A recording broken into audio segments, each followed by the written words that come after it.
ఇవ్వలేదు ఎలా అనిపిస్తుంది? ఓకే, ప్రజలకి ఎవరికి రాయితీలు ఇవ్వలేదు సార్ అసలు ఎవరో చెప్పలేదు.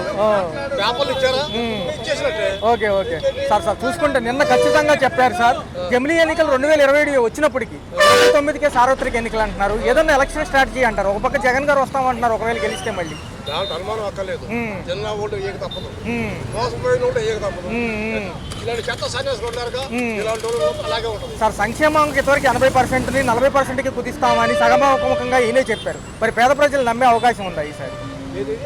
సంక్షేమానికి సంబంధించిన నిధులు కానివ్వండి, ఇంతకు ముందు ఇచ్చిన సంక్షేమం అంటే 40% ఇస్తారంట ఈసారి. ఇంతకు ముందు 80% కదా ఐదేళ్లలో ఆయన ఇచ్చింది. సో అది కూడా తగ్గించేస్తామంటున్నారు. మరి ఎలా ఇస్తారు ఇంత బడ్జెట్లో? డబుల్ చెప్పారు కదా. అసలు ఇవ్వాలని కోరి మళ్ళీ ఇంకోటి సార్, రాష్ట్రానికి సంబంధించి రోడ్లు ఉంటాయి కదా, కేంద్ర ప్రభుత్వం ఇచ్చేవి కాకుండా ఏదైతే జాతీయ రహదారులు కాకుండా ఇక్కడ కూడా టోల్ గేట్లు పెడతామంటున్నారు. ఎలా చూడాలి? అంటే కట్టాల్సిందేనంటారు ఈసారి. మళ్ళీ ఇది ఒక అడిషనల్ భారం అంటారా?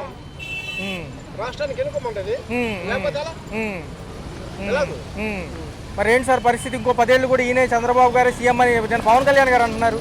ఇంకో 10 ఏళ్ళు కూడా నిజమైన ఆయనే అవ్వాలండి. దేశాన్ని మద్దబడి పోవాలంటే, దేశం సర్వనాశనం పోవాలంటే పవన్ కళ్యాణ్ సీఎం అయిపోవాల్సిందే. మరి షర్మిల గారికి జగన్ గారికి ఆ విషయంలో 300 కోట్లు లంచం అంటున్నారు. అదానికి సంబంధించిన కంపెనీలు 300 కోట్లు లంచం ఇచ్చాయి, అమెరికాలో కేసు ఫైల్ అయింది అంటున్నారు. ఎలా చూడాలి? ఎవరు పూర్తి చేయాలి?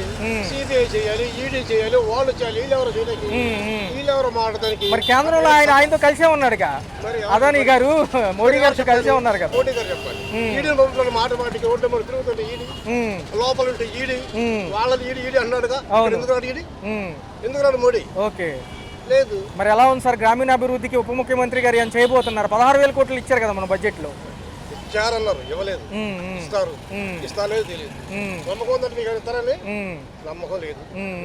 మరి ఇంకెలా ఉంది సార్? మరి చూసుకుంటే ఈ కరెంట్ ఛార్జీలు, నిత్యావసర సరుకుల ధరలు ఏమీ చెప్పలేదు కదా పౌర సరఫరా శాఖ మంత్రి కూడా.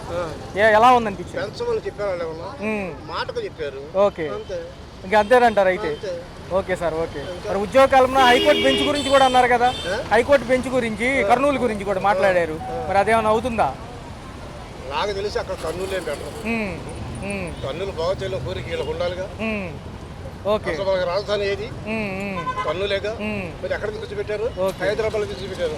హైదరాబాద్ ఏం చేసి డెవలప్ అయ్యారు. వాళ్ళు ప్రత్యేక రాష్ట్రం అవుతారు.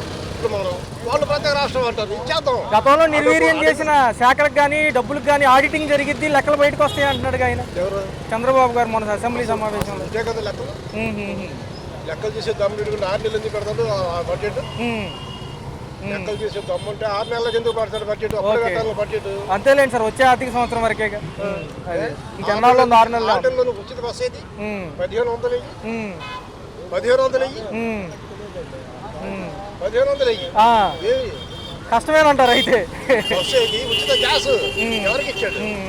అయినా సిగ్గుమాలను పని కాకపోతే డబ్బులు పెట్టి నువ్వుకొని 300,000 తర్వాత డబ్బులు ఏంటంటే. అవును సార్, అవును. ఇదేంటి అసహ్యం? ఉచితం ఇవ్వు. మాట్లాడితే ఢిల్లీ వెళ్తున్నారుగా, మోడీ గారు రమ్మన్నప్పుడు అలా ఎలక్షన్ వచ్చారండి. వెళ్ళాలి. ఈ అంత పెద్ద గ్లాంబ్లీ. ఓకే, గ్లాంబ్లీ తప్ప నుంచి ఏమీ లేదు.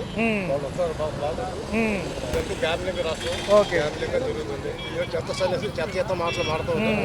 అవి మధ్య రాష్ట్రం రైతు సమావేశాలు ముగిశాయి సార్, ఎలా అనిపిస్తుంది? ఏ రాయితీలు ప్రకటించలేదు, 10 రోజుల సమావేశాలు వాళ్ళ మీద వీళ్ళ మీద వాళ్ళు చేసుకున్నారు. ఎలా అనిపిస్తుంది సార్? ఏమంటే ఒకళ్ళ మీద ఒకళ్ళు చెప్పుకోవడమే కానీ ఇంతవరకు ఏ ప్రయోజనం ఏమీ లేదు. ఓకే, జగన్ మీద అదాని మీద జగన్ ఇలాగే పోస్ట్ పోన్ చేసుకుంటున్నారు. ఓకే, అసలు విషయం చెప్పాలి, పథకాల గురించి ఏంటంటే అన్నది ప్రకటించాలి. ఈ ఫ్రీ బస్ అన్నారు మహిళలకి, ఇంతవరకు ఏ విధమైన ప్రకటించలేదు. తొందరగా ప్రకటించాలి.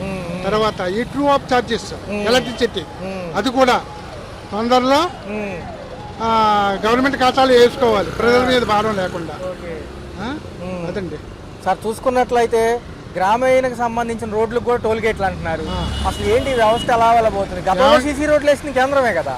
మొత్తం అంతా రోడ్లు అనగానే కేంద్ర ప్రభుత్వమే, సెంట్రల్ గవర్నమెంట్.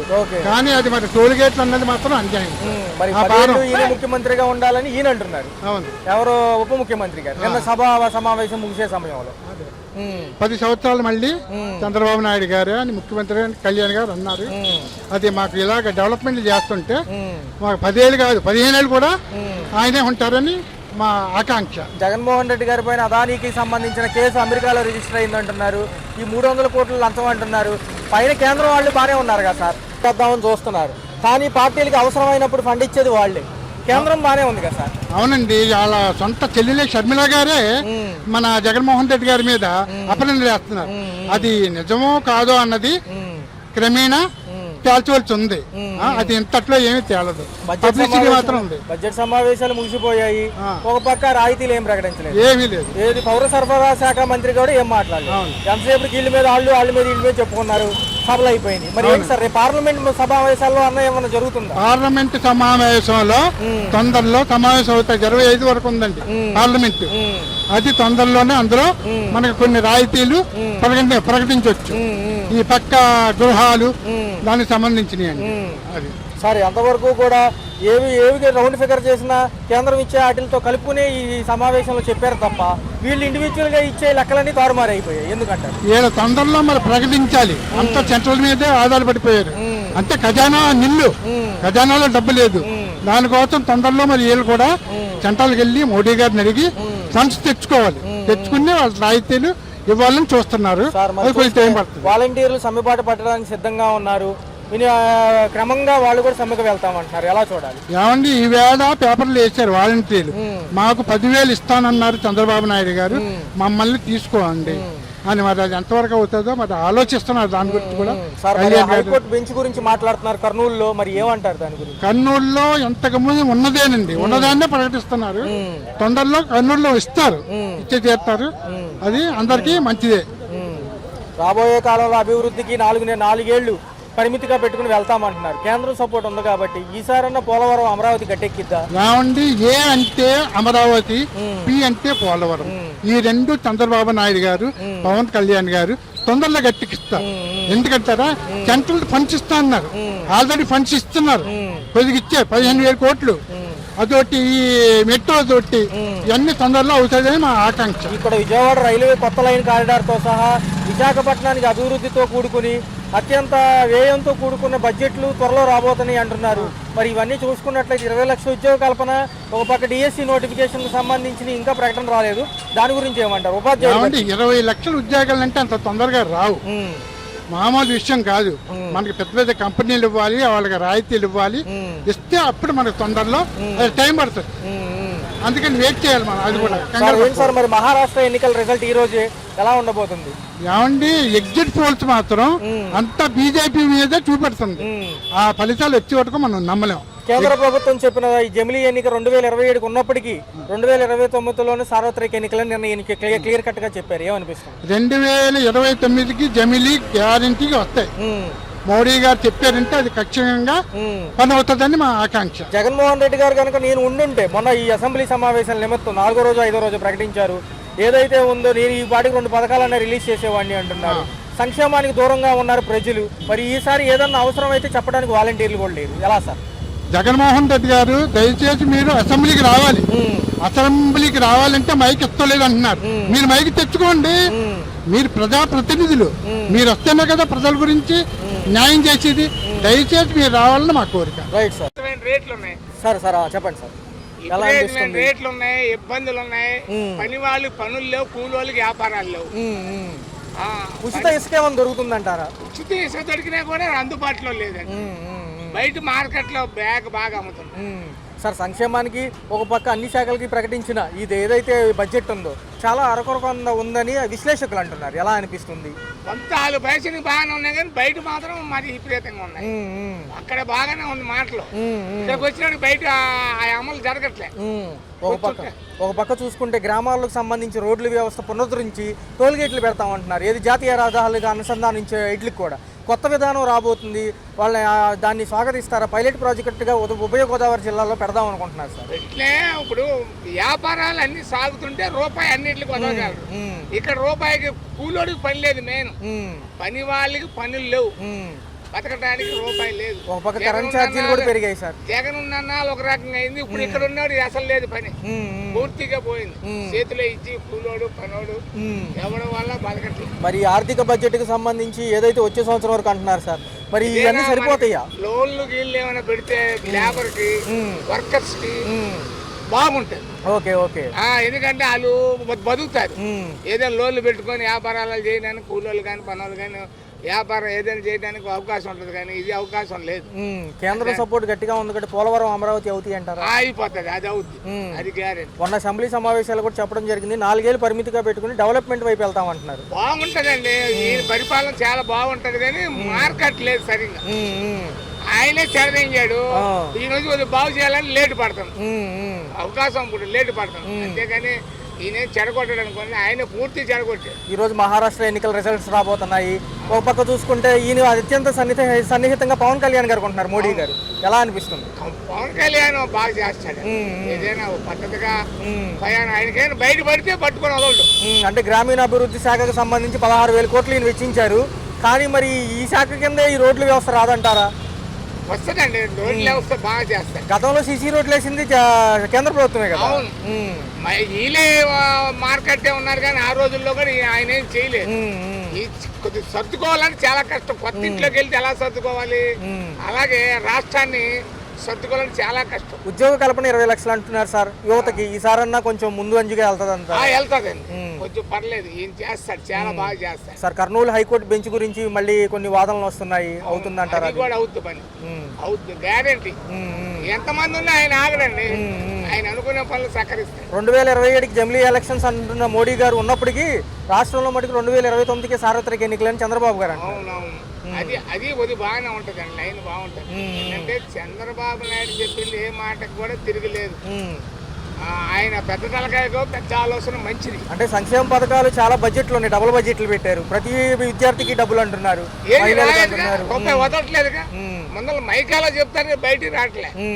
మొన్న వరదలకు కూడా రూపాయి రాలేదు, కొంతమందికి కింద వాళ్ళకే రాలేదు, మాకే రాలేదు. అయ్యో అయ్యో.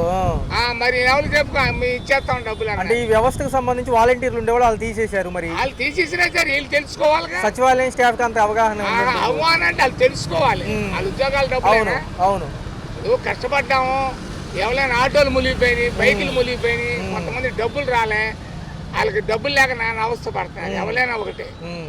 మరి సంక్షేమాన్ని కుదించేసేసారు వీళ్ళే అన్నారు. 80% గత ప్రభుత్వాలు ఇచ్చి నిర్వీర్యం చేసే శాఖల్ని అన్ని శాఖలు అప్పులు పాలైనవి. సో ఈసారి 40% ఇస్తామంటున్నారు. మరి బడ్జెట్లు చూస్తే డబ్బులు ఉన్నాయి, టాలీ అవుతుంది, బ్యాలెన్స్ అవుతుంది, అవకాశం చేస్తారు, అది బ్యాలెన్స్. ఎందుకంటే వ్యాపారాలు పెంచితే కొద్దిగా ఓకే, మనకి వ్యాపారాలు ఇక్కడ పెరగాలి, సంపద సృష్టిస్తానంటున్నారు కదా. పెంచినా ఇక్కడ లేబర్ కూడా బాగా పెరిగినట్టు ఉండాలి, వర్కర్స్ కానీ ఏదైనా కానీ ఉండటానికి మంచి దారి దొరకాలి. వాళ్ళకి మధ్య తరగతి వాళ్ళకి హెల్ప్ అయినా బాగానే ఉంటాయి. అయితే 2 రోజుల అసెంబ్లీ సమావేశాల్లో ప్రతిపక్ష హోదా దక్కలేదని జగన్ గారు వాకౌట్, తర్వాత మిగతా కేడర్తో కొంచెం రసాభాసగా సాగిన సభ ఈ 2 రోజులు వాయిదా పడింది. ఇవాళ పట్టభద్రులు ఎమ్మెల్సీ ఎలక్షన్స్ ఉన్నాయి, రిజల్ట్ ఎలా ఉండబోతుంది? ఉన్న గవర్నమెంట్కి అంటారా లేకపోతే మాజీ ప్రభుత్వాన్ని? ఉన్న గవర్నమెంట్కి అండి. 101, 175 అన్నారు కదా, మరి 11 సీట్లు కూడా తెచ్చుకోలేదు కదా జగన్ గారు. మరి 101, 175 అన్నప్పుడు ఇప్పుడు ప్రతిపక్షంలో ఉన్నప్పుడు అసెంబ్లీకి వెళ్ళి మాట్లాడాలి కదా జగన్మోహన్ రెడ్డి గారు. మరి దాని గురించి మాట్లాడమనండి. ఇప్పుడు అసెంబ్లీకి వెళ్ళి మాట్లాడితే ప్రజలు కూడా అంగీకరిస్తారు, బయట నుండి మనం మాట్లాడితే ప్రజలు ఏమి అంగీకరిస్తారండి? Why not 175? ఓవర్ కాన్ఫిడెంట్గా మీరు ఎలక్షన్కి వెళ్ళినప్పుడు వై నాట్ 175 అన్నప్పుడు ఈరోజు 11 సీట్లు వచ్చినప్పుడు అసెంబ్లీకి వెళ్ళి పోరాడాలి. అసెంబ్లీలో మాట్లాడితే ప్రజలకు తెలుస్తుంది. బయట ఉండి నువ్వు మాట్లాడి శుక్రవారం అయిపోయింది, బుధవారం బాబా అన్నాడు, బుధవారం అయిపోయింది, ప్రతి బుధవారం ప్రజల్లోకి వెళ్తానన్నాడు. మరి ఏది? ప్రజల పక్షాన్ని మాట్లాడాలి కదా జగన్మోహన్ రెడ్డి గారు. ప్రతిపక్షంలో ఉన్నప్పుడు ప్రజల పక్షాన్ని, అన్యాయం జరిగినప్పుడు అన్యాయాన్ని నిలదీసే వాళ్ళే ప్రతిపక్షంలో ఉండాలి. ప్రతిపక్ష హోదా కూడా కోల్పోయాడు కదా జగన్మోహన్ రెడ్డి ఈరోజు. అయితే అన్న చూసుకున్నట్లయితే పవన్ కళ్యాణ్ గారు కొన్ని వ్యాఖ్యలు చేశారు, తలకిందులుగా తపస్సు చేసిన ఈ 5 ఏళ్ల పాటు ప్రతిపక్ష హోదా ఇవ్వము. రెండోది చూసుకున్నట్లయితే, రెండోది మీ పార్టీ కంటే నా పార్టీ పెద్దది అంటున్నారు, ఎలా చూడాలి? వాళ్ళ పార్టీ కన్నా యాక్చువల్గా అయితే వైఎస్ఆర్ అనేది ఓట్ బ్యాంకింగ్ 49% ఉందండి. కానీ ఆ ఓట్ బ్యాంకింగ్ కాపాడుకోవడానికి జగన్మోహన్ రెడ్డి వ్యక్తిగత అంశాలే రూల్స్ మాట్లాడకూడదు, వ్యక్తిగతంగా చూడకూడదు. 21 సీట్లు పవన్ కళ్యాణ్ ఈరోజు బెస్టే కదా, 21 సీట్లు వచ్చాయి. అతని మీద 150 సీట్లు గెలిచినవి మాజీ సీఎంగా ఉన్నప్పుడు జగన్మోహన్ రెడ్డి ఒక్క సీటు కూడా గెలవని పవన్ కళ్యాణ్ 21 సీట్లు కొట్టాడు కదా ఈరోజు. మరి అతను అనేది కరెక్టే కదా. మీరు ఏం చేశారు ఆ రోజు? 152 సీట్లు ఉన్నప్పుడు మీరు ప్రజలకి నిజంగా న్యాయమే చేస్తుంటే ఈరోజు మీకు ప్రజలు మంచి తీర్పు ఇచ్చేవారు కదా. 89 సీట్లని ఇచ్చేవారు కదా. మరి అది లేదు ఇది లేదు ఈరోజు. గతంలో అడ్డగోలుగా ప్రవర్తించిన నాయకులు, లిమిట్స్ కంటే మించి ప్రవర్తించిన నాయకులు వదలమని లోకేష్ గారు బొత్స గారితో అన్నారు మొన్న అసెంబ్లీ సమావేశాల్లో. తదుపరి చూసుకుంటే ఈరోజు మార్నింగ్ పోసాని గారు అరెస్టు, మన వంశీ గారు అరెస్టు, ఇవన్నీ ఎలా ఉంది? పోసాని గారు అరెస్ట్ అనేది అధికారంలో ఉన్నప్పుడు నోరు అదుపులో పెట్టుకోవాలి సార్. ప్రతిపక్షంలోకి వచ్చినప్పుడు అధికారంలో ఉన్నప్పుడు నోరు అదుపులో పెట్టుకోవాలి. ఎవరైనా సరే, మీరైనా నేనైనా ఇంకొకరైనా. ఇప్పుడు రాజకీయం పర అంశాలు మాట్లాడాలి, వ్యక్తిగత అంశాలు ఎప్పుడు కూడా రాజకీయాల్లోకి తీసుకురాకూడదు. పవన్ కళ్యాణ్ 3 పెళ్ళిళ్ళు చేసుకుంటూ 4 పెళ్ళిళ్ళు చేసుకుంటూ 20 పెళ్ళిళ్ళు చేసుకుంటూ అవన్నీ అనవసరం. రాజకీయం పరంగా మాట్లాడాలనుకున్నప్పుడు రాజకీయం పరంగా మాట్లాడాలి. చంద్రబాబు నాయుడు గారు, ముసలక్క, గుంటనక్క మరి ఆ రోజు వ్యాఖ్యలు చేసినప్పుడు ఈరోజు ఎందుకు మరి అరెస్ట్ పర్వాలు సాగుతాయి? మరి శాంతం 3 సార్లు సీఎంగా పరిపాలించిన నాయకుడినే మీరు అవమానించారు, వాళ్ళ భార్యనే అవమానించారు. మీరు ప్రతిపక్షంలో ఉన్నప్పుడు మీరు అతని భార్యను అవమానించినప్పుడు ఈరోజు మరి వాళ్ళు చేస్తున్న దాంట్లో తప్పేముందండి? అది వాస్తవమే కదా. వీళ్ళు చేసిన తప్పులే కదా వాళ్ళు చూపిస్తున్నారు. మరి తప్పేముంది దాంట్లో? చూసుకుంటే రాష్ట్ర బడ్జెట్ ఒకసారి విడిగా, రైతుకి సంబంధించిన బడ్జెట్ ఒకసారి సెపరేట్గా పెడతామంటున్నారు. ఈరోజు పట్టభద్రుల ఎమ్మెల్సీ ఎలక్షన్స్ కూడా అయిపోవస్తుంది. మొన్న కూడా గ్రూప్ 2 జరిగిపోయింది. ఎలా అనిపించింది? పట్టభద్రులు అనేది చదువుకునే వాళ్ళు ఓటేసేవాళ్ళండి. చదువుకునే ప్రతి వ్యక్తికి తెలిసిండి. ఇప్పుడు చదువుకునే వాళ్ళు డెవలప్మెంట్ కోరుకుంటారు. వాళ్ళు ఏం మూర్ఖులు కాదుగా. డిగ్రీలు చదువుకొని ఇంజనీరింగ్లు చదువుకొని వీళ్ళంతా మూర్ఖులేం కాదు కదా. వాళ్ళకి తెలిసి ఎవరికి ఓటేయాలో ఎవరికి ఓటేయకూడదు. జగన్మోహన్ రెడ్డి 5 సంవత్సరాలు పరిపాలించినప్పుడు వీళ్ళందరినీ ఎందుకు పట్టించుకోలేదు? అంతమంది టీచర్లని రోడ్ల మీద నిలబెట్టాడు, వైన్ షాపుల ముందు నిలబెట్టాడు ఆ రోజు. మరి అతనికి తెలుసు కదా ఇలా నిలబెట్టకూడదు, గవర్నమెంట్ ఎంప్లాయీని ఇలా రోడ్డు మీద నిలబెడితే నా పరిస్థితి రేపు పొద్దున్న నిలగొంటుందని అతను తెలుసు కదా. మరి అతను తెలిసినప్పుడు అతను ఎందుకు ఇలా చేశాడు? ఈరోజు ఆ పరిస్థితికి వచ్చాడు కదా, 11 సీట్లకు వచ్చాడు కదా. మళ్ళీ పవన్ కళ్యాణ్ వచ్చేసాడు. పవన్ కళ్యాణ్ నిజంగా మగాడే కదండి.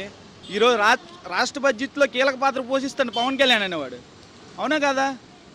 మరి ఎలా ఉండబోతుంది? పులివెందులలో 2.0 మళ్ళీ మొదలు పెట్టారు జగన్ గారు. 2.0 అనేది చాలా బూతు. ఇదేమన్నా రోబో సినిమా అనుకుంటాండి ఏంటి అతను? నాకు అర్థం కావట్లేదు. 2.0 వర్షన్ అనేది ఇదంతా. ఇప్పుడు 151 సీట్లు వచ్చినప్పుడే నువ్వు ఏం చేయలేనప్పుడు 2.1లో నువ్వేం చేస్తావు? కనీసం అసెంబ్లీకి వెళ్ళి మాట్లాడమంటారు కదా, వాళ్ళే మాట్లాడమని. మీరు ఇప్పుడు ప్రతిపక్షంలో ఉన్న నాయకులే మీరు అసెంబ్లీకి రాని సార్ జగన్మోహన్ రెడ్డి గారు, మనం అక్కడ మాట్లాడుకుందాం, ఎదురు బదురు కూర్చొని మాట్లాడండి సార్ అంటే కనీసం ఎదురు బదురు కూర్చొని మాట్లాడలేక ముఖం చెల్లించుకోలేక ఇలా రావడం, అలా వెళ్ళిపోవడం, ఇలా రావడం, ఈ గేట్ నుండి రావడం, ఆ గేట్ నుండి వెళ్ళిపోవడం, ఈ గేట్ నుండి రావడం, ఆ గేట్ నుండి వెళ్ళిపోవడం. అదేంటి సార్ అది? భవిష్యత్తు ఎలా ఉండబోతుంది సార్? 5 ఏళ్ళు ముఖ్యమంత్రికి ఉన్న లక్షణాలు అవి కాదు సార్. భవిష్యత్తు గురించి ఆలోచించాలి. నువ్వు యంగ నాయకుడివి, ఇంకా నీకు బోల్డ్ ఏజ్ ఉంది. నువ్వు ఇంకా యువతి నీ పక్కన ఉన్నప్పుడు ఓట్లు వేసినప్పుడు 151 సీటు సంపాదించుకున్నప్పుడు అప్పుడే నిలబెట్టుకోలేదు. పోనీ ఇప్పుడేనేది 2.0 అన్నారుగా, అదేదో చూపించమనండి. ఈ ప్రభుత్వాన్ని పడగొట్టమనండి. నెక్స్ట్ టైం 2029 మాదే అంటుంటారు కదా. వాళ్ళు ఏమంటారు? 15 సంవత్సరాలు ఏకపక్షంగా మేమేమంటాం ఎన్డీఏ గవర్నమెంట్ని ఎవరు ఏం చేయాలి? పవన్ కళ్యాణ్ క్లారిటీ చెప్పాడు కదా నిన్న అసెంబ్లీలోను. మా మధ్యన విభేదాలు ఎన్ని ఉన్నా సరే మేము కలిసే ఉంటామని చెప్తున్నాడు కదా. 15 ఏళ్ళు కొనసాగుతాము, ఎన్ని విభేదాలు ఉన్నా మేము ఒకటే కట్టు మీద ఉంటామంటున్నారు. అతను క్లారిటీగా చెప్పాడు కదా. ఎన్ని సంవత్సరాలైనా మేము కలిసే ఉంటాం, 15 సంవత్సరాలైనా మేము కలిసే ఉంటాం అని క్లారిటీగా చెప్తున్నాడు. ఇంకా అంతకన్నా ఇంకేం కావాలి? మీరు ప్రతిపక్షంలో ఉన్నప్పుడు మీరు మాట్లాడండి, డైరెక్టర్గా కౌంటర్ ఇవ్వండి. ప్రతిపక్షంలో మీరు ఇది చేశారు, మీరు ఇది చేయలేదు, మిమ్మల్ని వాళ్ళు ఎలాగ అడిగారో వాళ్ళు కూడా మీరు అలాగ అడగండి. అడిగితే వాళ్ళు ఏం సమాధానం చెప్తారో చూడాలి కదా. మీరు లేనిపోనివన్నీ మాట్లాడి ఉన్నది లేనట్టు లేనిది ఉన్నట్టు మాట్లాడితే అసెంబ్లీలో అది మీకు ఇచ్చిన టైము సమయం అనేది మీరు వృధా చేసుకోవడం తప్ప ఏమీ ఉండదు.